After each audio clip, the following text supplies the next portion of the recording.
The year was 1936. The world held its breath. A fragile peace, born from the ashes of a great war, was beginning to crumble. In Asia, Japan continued its aggressive expansion into China, a conflict that had been simmering for years. In Africa, Italy's fascist leader, Benito Mussolini, had recently conquered Ethiopia, defying the League of Nations and demonstrating the weakness of international law. The Spanish Civil War had just erupted, a brutal dress rehearsal for a larger European conflict, pitting ideologies against each other on the Iberian Peninsula. It was a time of deep anxiety, a period where the old certainties were gone and the future was a frightening unknown. Across the globe, nations were still reeling from the Great Depression. Economic hardship fueled political extremism. Democracy seemed to be in retreat, while fascism and communism gained followers who promised order and strength in a time of chaos. In the Soviet Union, Joseph Stalin's purges were tightening his grip on power through terror and paranoia. In America, President Franklin D. Roosevelt was battling the Depression with his New Deal, but the country remained largely isolationist, wary of being drawn into another foreign war. The air was thick with tension, with diplomatic maneuvering, secret alliances, and the growing hum of armament factories. This was the precarious world that turned its eyes toward Germany. The Weimar Republic, the democratic government established after World War I, had fallen. In its place stood the Third Reich, a totalitarian state under the absolute control of Adolf Hitler and his National Socialist Party. Since coming to power in 1933, Hitler had systematically dismantled German democracy, silenced all opposition, and begun a terrifying campaign of persecution against Jewish people and other minorities. The world watched with a mixture of fear, disbelief, and for some, a reluctant admiration for Germany's apparent economic recovery and restored national pride. It was against this backdrop of rising dictatorships and global instability that the Olympic Games were scheduled to take place. The Games, founded on the ideals of peace, friendship, and fair competition, were set to be hosted in Berlin, the very heart of the aggressive Nazi regime. The decision seemed laden with a bitter irony. Could the spirit of the Olympics possibly survive in such a place? Could a celebration of humanity thrive in a capital city where humanity was being so cruelly redefined? Many wondered if the Games would be a bridge for understanding or merely a stage for a sinister political drama about to unfold. The 1936 Berlin Olympics began with Berlin winning the bid in 1931 during the Democratic Weimar Republic. It was seen as a gesture of reconciliation after World War I. But in 1933, Adolf Hitler became chancellor, extinguishing those democratic ideals. The swastika flew over the nation, replacing the promise of an open Germany with a totalitarian regime. The Olympic flame was now in the hands of a government representing the opposite of the Olympic spirit, creating a dilemma for the international community. For Hitler and Goebbels, the 1936 Olympics were a golden opportunity to showcase the supposed superiority of the so-called Aryan race and the power of the new Germany. Every detail was meticulously planned to create a carefully crafted illusion. Berlin was transformed, scrubbed clean, and the most overt signs of anti-Jewish persecution were temporarily hidden. The Olympic torch relay was invented by the German organizers to forge a symbolic link between the classical world and the Third Reich. The main Olympic stadium could hold over 100,000 spectators. Every banner, uniform, and ceremony was designed to overwhelm the senses and reinforce the message of Nazi strength and order. In the summer of 1936, thousands of athletes from 49 nations journeyed to Berlin, a record for the Olympic Games. For these athletes, it was the culmination of years of hard work. Upon arriving in Berlin, they were immersed in a world controlled by the Nazis. The decision to attend the Games had been controversial, especially in the United States. A boycott movement protested the Nazi regime's racist policies. Athletes like Jesse Owens challenged the hateful ideology of the hosts. Every race would be interpreted through the lens of the political and racial tensions of the time. On August 1, 1936, the Games of the 11th Olympiad officially opened under gray skies in Berlin. Over 100,000 spectators packed into the Olympia Stadium, where Adolf Hitler and Nazi leaders were seated. The opening ceremony was unprecedented, a perfectly choreographed display of military precision and nationalist fervor. The ceremony began with the Parade of Nations. The climax was the arrival of the final torchbearer, Fritz Schilgen. he lit the Olympic cauldron. As the flame erupted, stadium bells pealed and doves were released. The Olympic flag was raised, a symbol of unity beside the swastika, a symbol of hate. The Games were officially underway, launched with a spectacle that was both awe-inspiring and deeply unsettling. Berlin was chosen to host the 1936 Olympics, a chance for Germany to rejoin the international community after World War I.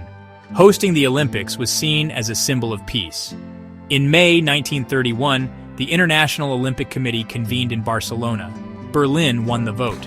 The decision was celebrated in Germany as a major diplomatic victory.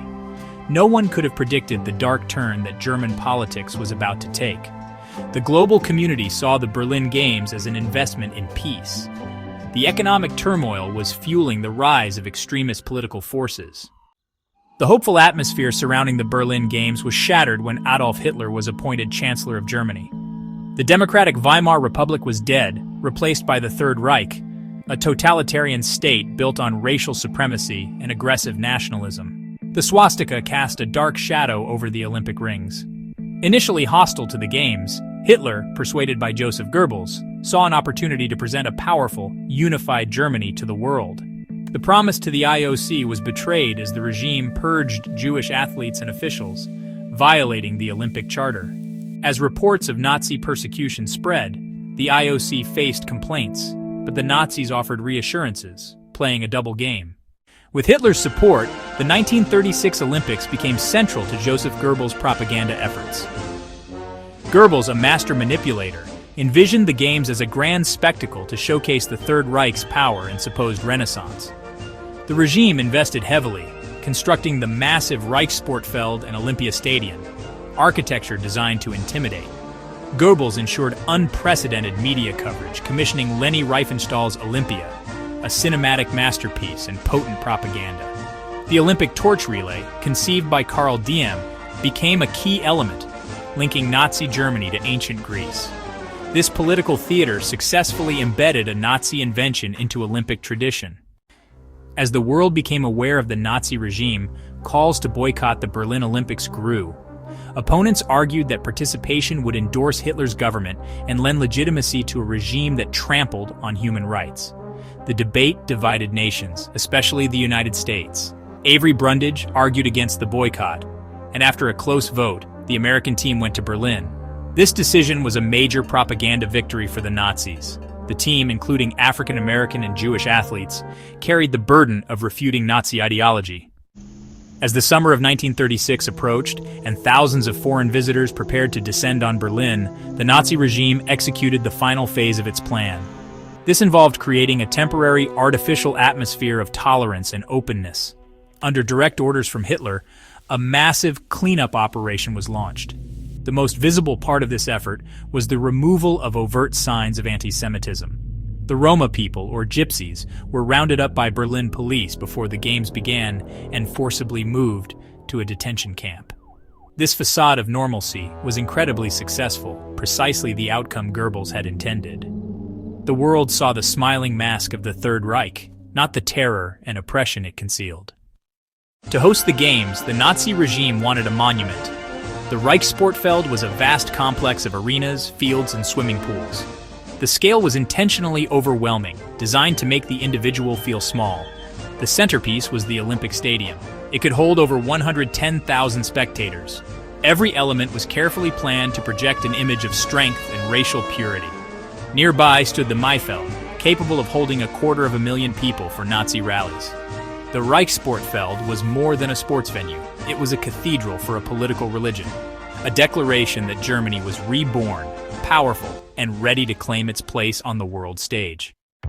Just west of the stadium, the Olympic Village was constructed in a peaceful forest. It was designed as a tranquil paradise for athletes. The village had pristine houses, each named after a German city with modern amenities. It showcased German hospitality, intended to impress visitors.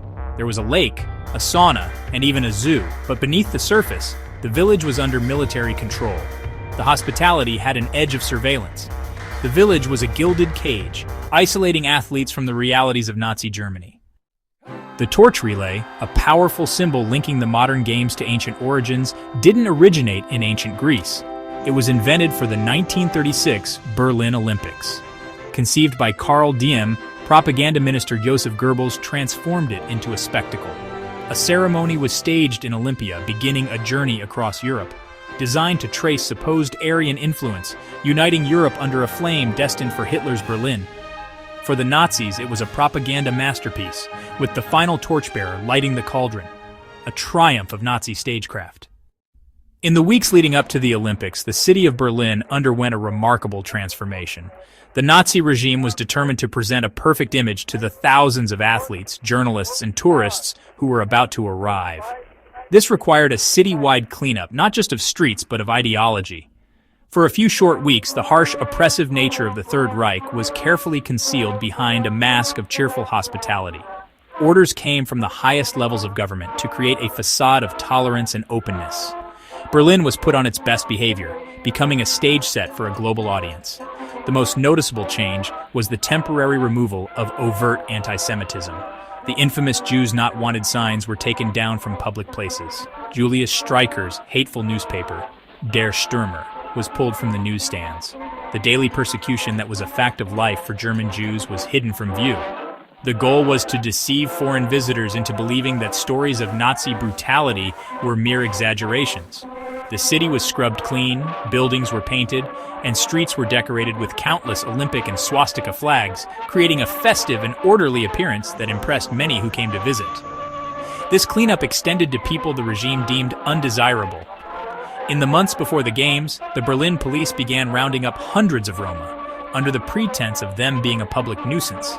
They were forcibly relocated to a special internment camp on the outskirts of the city, in a place called Marzahn. The camp was surrounded by barbed wire and patrolled by armed guards. Here, out of sight of the international community, hundreds of men, women, and children were held in squalid conditions. This brutal act of social and racial cleansing was part of the effort to present Berlin as a perfectly ordered and racially pure metropolis. For the duration of the Games, Berlin became a different city. The normally ubiquitous SS and Gestapo officers kept a lower profile, while friendly guides were on hand to help tourists. The city's vibrant nightlife, which had been suppressed by the Nazis, was allowed to flourish once more. Many foreign visitors were completely taken in by the performance. They saw a modern, prosperous, and friendly country, and left with glowing reports. This was a major propaganda victory for Hitler and Goebbels.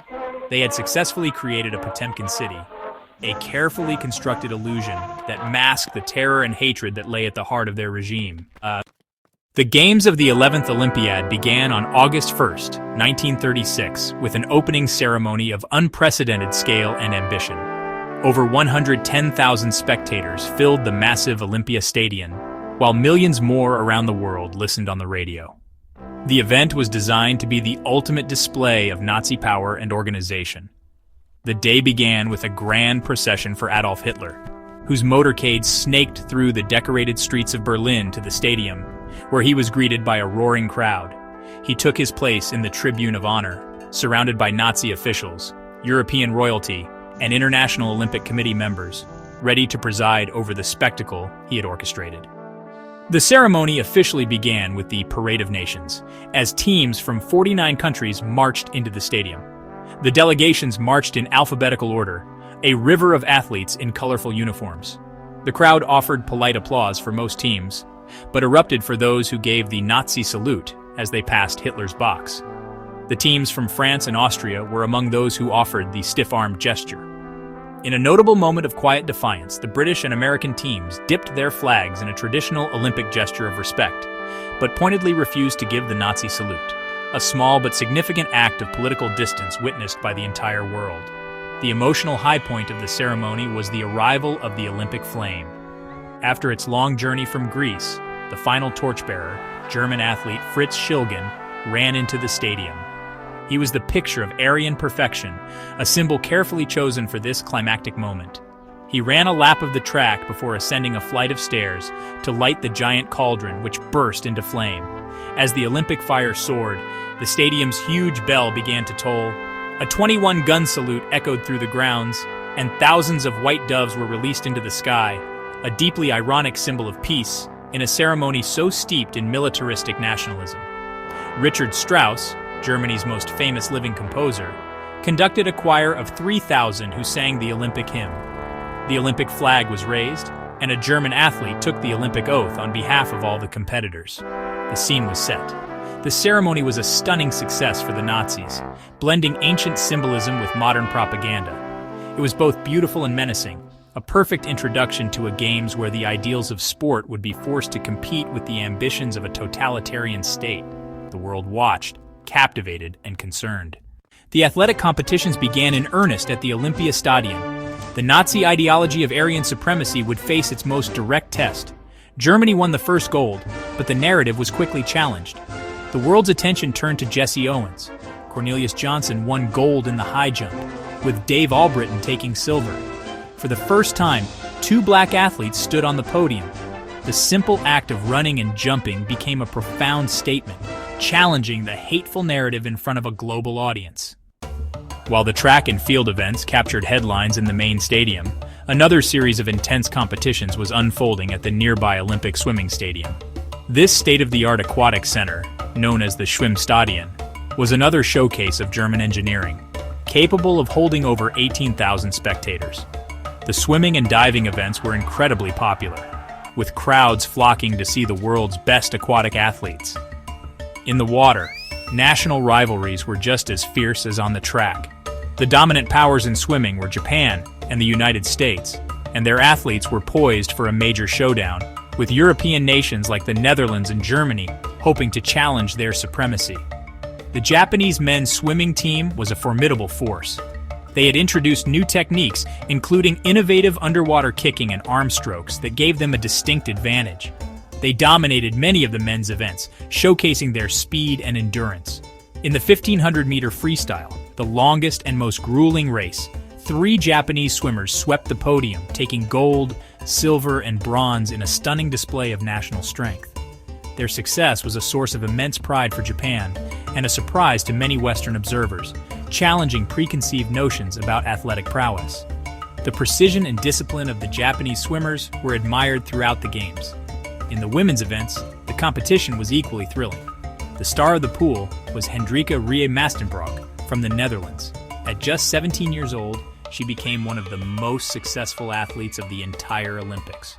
She displayed incredible versatility and stamina, winning 3 gold medals in the 100-meter freestyle, the 400-meter freestyle, and the 4x100-meter freestyle relay. She also earned a silver medal in the 100-meter backstroke. Her remarkable performance made her a national hero and a global sensation. Mastenbroek's dominance in the pool was a highlight of the Games, a story of individual brilliance shining on the Olympic stage. The diving competitions also captivated the audiences. The events required a combination of grace, power, and courage as athletes launched themselves from the high platforms and springboards. Here, the American team truly excelled. U.S. divers including Marshall Wayne and Dorothy Pointon-Hill demonstrated their superiority, winning gold in several events. However, the most talked about performance came from 13-year-old Marjorie Gestring of the United States. She won the gold medal in the 3-meter springboard event, becoming the youngest ever female gold medalist in the Summer Olympics, a record that still stands. Her youthful triumph was a joyful counterpoint to the heavy political atmosphere of the Games. The gymnastics competitions of the 1936 Olympics were held in the Dietrich Eckart Open Air Theater, a venue designed to resemble a classical Greek amphitheater. This setting provided a dramatic backdrop for events that showcased an extraordinary blend of strength, flexibility, and artistry. In 1936, gymnastics was still evolving as a sport, and the competitions included both individual and team events. The German hosts placed a huge emphasis on gymnastics, a discipline they felt embodied the ideals of physical perfection, discipline, and collective spirit. They had invested heavily in their national team, and they expected nothing less than total domination in front of the home crowd. The German men's team did not disappoint. Led by athletes like Konrad Frey and Alfred Schwartzmann, they put on a masterful performance. The team competition was the premier event, combining scores from multiple apparatuses, including the horizontal bar, parallel bars, rings, and pommel horse. The German men were powerful and precise, executing their routines with military-like coordination. They comfortably won the team gold medal, delivering a significant propaganda victory for the Nazi regime. The sight of the all-German team standing atop the podium, giving the Nazi salute as their anthem played, was exactly the image the organizers had hoped to project to the world. While the German men dominated, the Swiss gymnasts proved to be their strongest rivals. Eugen Mack of Switzerland was a standout performer, winning a remarkable 4 medals in the individual apparatus events. His skill and artistry provided a strong challenge to the German gymnasts, earning him the respect of the international audience. The individual all-around competition, which crowned the best overall gymnast, was a hard-fought battle. In the end, it was the Germans who came out on top, with Alfred Schwartzmann winning the gold and Conrad Frey taking the bronze, sandwiching Eugen Mack, who won the silver. Their success further fueled the narrative of German athletic prowess. The women's gymnastics competition was a simpler affair, consisting only of a team event. This was the first time women's team gymnastics was included in the Olympics, and 8 nations competed. Once again, the German team proved to be in a class of its own. The German women performed with a combination of grace and synchronized precision that overwhelmed their opponents. They won the gold medal decisively, completing the German sweep of the team gymnastics titles. For the Nazi leadership, the gymnastics competition was a resounding success, a seemingly perfect demonstration of the physical culture they were promoting as a cornerstone of their new society. The 1936 Olympic program featured a full slate of combat sports, where athletes faced each other in direct, one-on-one contests of skill, strategy, and endurance. These events, boxing, wrestling, and fencing, were held in various venues across Berlin and drew large, passionate crowds. The boxing tournament took place in the Deutschlandhalle, a massive new indoor arena. The competition was fierce, with 174 boxers from 31 nations competing across 8 weight classes. The fights were often brutal, showcasing raw power and determination. European boxers, particularly from Germany and France, performed very well, but the final of the heavyweight division created a significant moment of controversy. In the heavyweight final, the German boxer Herbert Runge faced Guillermo Lovell of Argentina. Runge was awarded the victory on a points decision, a result that was heavily disputed by many observers who felt the Argentine had clearly won the fight. The crowd, overwhelmingly German, celebrated loudly, but the controversial decision left a sour taste, fueling suspicions that the judges were biased in favor of the host nation. This was not an isolated incident. Several boxing decisions throughout the tournament were questioned, adding to the feeling that the games were not always being contested on a level playing field. Despite the controversy, the German team celebrated their boxing success. The wrestling competitions, which included both Greco-Roman and freestyle disciplines, were a showcase of strength and technique. Here, the athletes from Sweden, Finland, and Hungary, nations with a rich tradition in the sport, proved to be dominant. They won the majority of the gold medals, grappling with incredible skill and power. The German team, however, also managed to secure a few victories, much to the delight of the home audience. These ancient sports, rooted in classical traditions, were heavily promoted by the regime as embodying martial virtues. Yet the victors' podiums were largely occupied by athletes from other nations, complicating the simple narrative of Aryan superiority. Fencing was the most elegant of the combat sports, a physical chess that combined agility, precision, and tactical thinking. The competitions were dominated by the traditional European fencing powerhouses, Italy, Hungary, and France. These nations had a long and storied history in the sport, and their athletes fenced with a style and flair that was unmatched.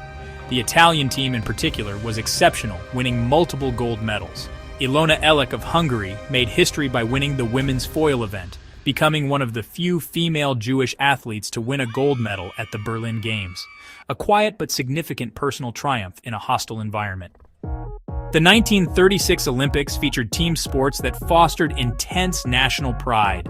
Basketball and team handball made their Olympic debut. The United States triumphed over Canada in a waterlogged basketball final, 19-8. Germany dominated team handball, winning gold in front of their home crowd. In football, Italy defeated Austria, securing the Olympic title. British India, led by Dhyan Chand, continued their hockey dominance, winning their 3rd consecutive gold medal. These team sports showcased athletic excellence as a global phenomenon. The Langer See in Grunau hosted rowing and the debut of canoeing. Germany dominated rowing, but the American eight staged a remarkable comeback to win gold. Canoeing featured kayaks and canoes over various distances. Austria and Germany won multiple gold medals, embodying the Olympic spirit. James Cleveland Jesse Owens defined the 1936 Berlin Olympics. The Buckeye Bullet, already holding world records, arrived in Berlin. In an arena of Aryan supremacy, Owens, an African-American athlete, challenged the Nazi regime. He won 4 gold medals. One victory was the long jump, where Luce Long offered friendly advice. His 4th gold was controversial, replacing Jewish athletes in the relay. Owens's victories refuted Nazi racial theories, though the reality was more complex. Celebrated worldwide, he still faced segregation in America. Beyond Jesse Owens, countless athletes displayed courage simply by competing in Berlin. For African-American athletes, their presence was a statement. Their excellence contradicted the Nazi propaganda. Jewish athletes faced immense pressure. Helene Meyer, of Jewish heritage, competed for Germany. Ilona Ilek, a Jewish fencer from Hungary, won gold. Sam Stoller and Marty Glickman believed they were removed from the relay team for being Jewish. Beyond the well-known stories, there were smaller acts of integrity. The Indian field hockey team, a symbol of unity, dominated their sport. Athletes upheld sportsmanship within the gilded cage of Berlin. Leni Riefenstahl, commissioned by Hitler, documented the 1936 Olympics in. Given unprecedented access, Riefenstahl pioneered innovative filming techniques. Is celebrated for its beauty, elevating sport to art. Its focus on physical perfection aligned with Nazi ideals. Despite artistic merit, is undeniably propaganda, glorifying Nazi Germany. Riefenstahl's legacy remains conflicted. Artist or propagandist, is a testament to the complex relationship between art, politics, and power. The 1936 Olympics were dominated by male athletes, but a remarkable group of women carved out their own space. They competed in athletics, swimming, and gymnastics, demonstrating skill and determination. Swimmer Hendrika Rie Mastenbroek won 3 gold medals. 13-year-old Marjorie Gestring won gold in diving. Helen Stevens won the 100-meter dash. These women defied expectations, taking important steps forward for women in sports. The United States sent 312 athletes to Berlin, a team that quietly challenged Nazi ideas of racial purity. 18 African-American athletes, several Jewish competitors, and sons of immigrants all competed under one flag, their presence alone a statement. Jesse Owens' 4 golds were just the beginning. Archie Williams, John Woodruff, Cornelius Johnson, and Dave Albritton all won medals, shattering the myth of Aryan supremacy. Yet their heroism abroad didn't erase the discrimination they faced at home. The University of Washington's working-class rowing crew staged a legendary comeback to win gold, embodying American resilience. Ironically, the U.S. Olympic officials removed their only 2 Jewish track finalists from the relay, exposing the nation's own contradictions. The American team's story is one of triumph and struggle, a mirror of the era's complex realities. Beyond the famous names, countless athletes' stories from the 1936 Olympics have faded into obscurity. Many, like Germany's Gretel Bergmann, were barred from competing due to racist policies, her Olympic dreams stolen at the last moment. In Spain, athletes never made it to Berlin as civil war erupted, their ambitions lost to history. Some planned to join the anti-fascist People's Olympiad, but war canceled that too. These lost voices remind us that the Games were built on both triumph and exclusion. For every celebrated champion, many more faced disappointment and injustice. The legacy of Berlin must include not just the victors, but those silenced and forgotten. The 1936 Berlin Olympics were a propaganda triumph for Joseph Goebbels. Every detail, from architecture to souvenirs, was designed to project a peaceful, powerful Germany and hide the regime's brutality. Goebbels used radio broadcasts and Leni Riefenstahl's film Olympia to shape global opinion, blending art with propaganda. The torch relay, invented for these games, forged a false link between Nazi Germany and ancient Greece. This spectacle embedded Nazi mythology into Olympic tradition, a legacy that endures. The world saw a sanitized vision, not the reality behind the facade. The Nazis saw the Olympics as proof of Aryan supremacy, expecting German athletes to dominate. but African-American athletes like Jesse Owens, Archie Williams, and others shattered this myth with their victories. Their achievements were powerful rebukes to Nazi ideology, resonating worldwide. Meanwhile, Jewish athletes like Gretel Bergmann were cynically excluded, exposing the regime's hypocrisy.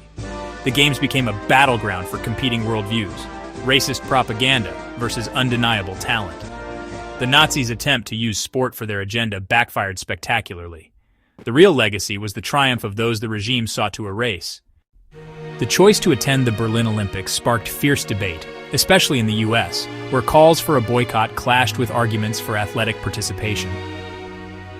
Avery Brundage's insistence on separating sports from politics swayed the decision, sending the American team to Berlin. Once there, visitors encountered a city scrubbed clean of anti-Semitism, a Potemkin village crafted for the world's gaze. Nazi propaganda masked the regime's true nature, and many left with a dangerously false impression. The boycott failed, and the world's willingness to believe the illusion had lasting consequences. The Games became a lesson in the dangers of appeasement and self-deception. Behind the spectacle, the reality was far darker. The 1936 Games were marred by controversy, biased judging, political pressure, and painful decisions. German boxers won disputed matches, fueling accusations of unfairness. The U.S. relay team's last-minute removal of its 2 Jewish runners remains a stain on Olympic history. Even gestures during the opening ceremony, salutes, flag dips, became loaded with political meaning. Every action was scrutinized, turning sport into a tense political drama. The Berlin Olympics were as much about controversy as competition. On August 16, 1936, the Games of the 11th Olympiad came to a close in the vast Olympia Stadium. Over 100,000 spectators filled the stands. The stadium was plunged into darkness, lit only by the flickering glow of the Olympic flame. The ceremony began with the parade of the flag bearers. The climax was the extinguishing of the Olympic flame. The searchlight shot up into the night sky, a final dramatic display of Nazi power. The facade of tolerance began to crumble almost immediately as the machinery of persecution was switched back on. For the Nazi regime, the Games had been a resounding propaganda success. For the athletes, the Games marked a return to their lives, but Berlin would shape their futures. Jesse Owens returned home to segregation, his triumph over Nazi racism overshadowed by injustice at home. The German athletes faced complex fates. Luce Long, Owens' friend, died in World War II. The camaraderie of the Olympics was replaced by war, friendships shattered by political realities. The athletes' stories remind us that sport is intertwined with human history and its conflicts. The 1936 Olympics ended with a call for the youth of the world to meet again in Tokyo in 1940. This, of course, would never happen. The fragile peace that had been maintained during the Games quickly disintegrated. The Nazi regime, emboldened by its propaganda success and the world's apparent acceptance, accelerated its aggressive expansionist policies. Having successfully hidden its true nature from many visitors, the regime felt it had a freer hand. Just a few years after the Olympic flame was extinguished in Berlin, the world was plunged into the darkness of the most destructive war in human history. The Olympic Games had provided Hitler with a crucial period of calm and international legitimacy. It allowed him to consolidate his power at home and to continue his military buildup without significant interference. In 1938, Germany annexed Austria and the Sudetenland region of Czechoslovakia. The policy of appeasement, practiced by nations like Great Britain and France, was rooted in a desperate desire to avoid another war, a desire that the deceptive image of a peaceful 1936 Germany had helped to reinforce. The world had seen the smiling mask the Nazis had worn for the Olympics and had underestimated the brutal reality that lay beneath. The dream of the 1940 Tokyo Olympics vanished as Japan's own war with China intensified. The Games were then tentatively moved to Helsinki, Finland, but the outbreak of World War II in September 1939, with Germany's invasion of Poland, put an end to all such plans. The 1944 Games, scheduled for London, were also cancelled. The Olympic movement went dark for 12 years, silenced by global conflict. The very nations that had marched together in the Parade of Nations in Berlin were now engaged in a brutal war for survival, a conflict fueled by the same hateful ideology that had been the silent host of the 1936 Games. Looking back, the Berlin Olympics can be seen as the last great international gathering before the world fell apart. It was a final moment of global pageantry before the storm. The Olympic truce, the ancient ideal of peace during the Games, had been observed, but it was a hollow truce. It did not lead to greater understanding or lasting peace. It merely provided a brief, deceptive pause before the inevitable conflict. The path from the Olympiastadion in Berlin to the battlefields of Europe, Africa, and Asia was terrifyingly short. The world had moved on from the Games directly into the abyss of war. The 1936 Berlin Olympics showcase incredible athletic achievement, like Jesse Owens, and introduced traditions like the torch relay. However, this legacy is tainted by its political context, exploited by the Nazi regime as propaganda. The Games are a reminder of the dangers of mixing sport with toxic politics.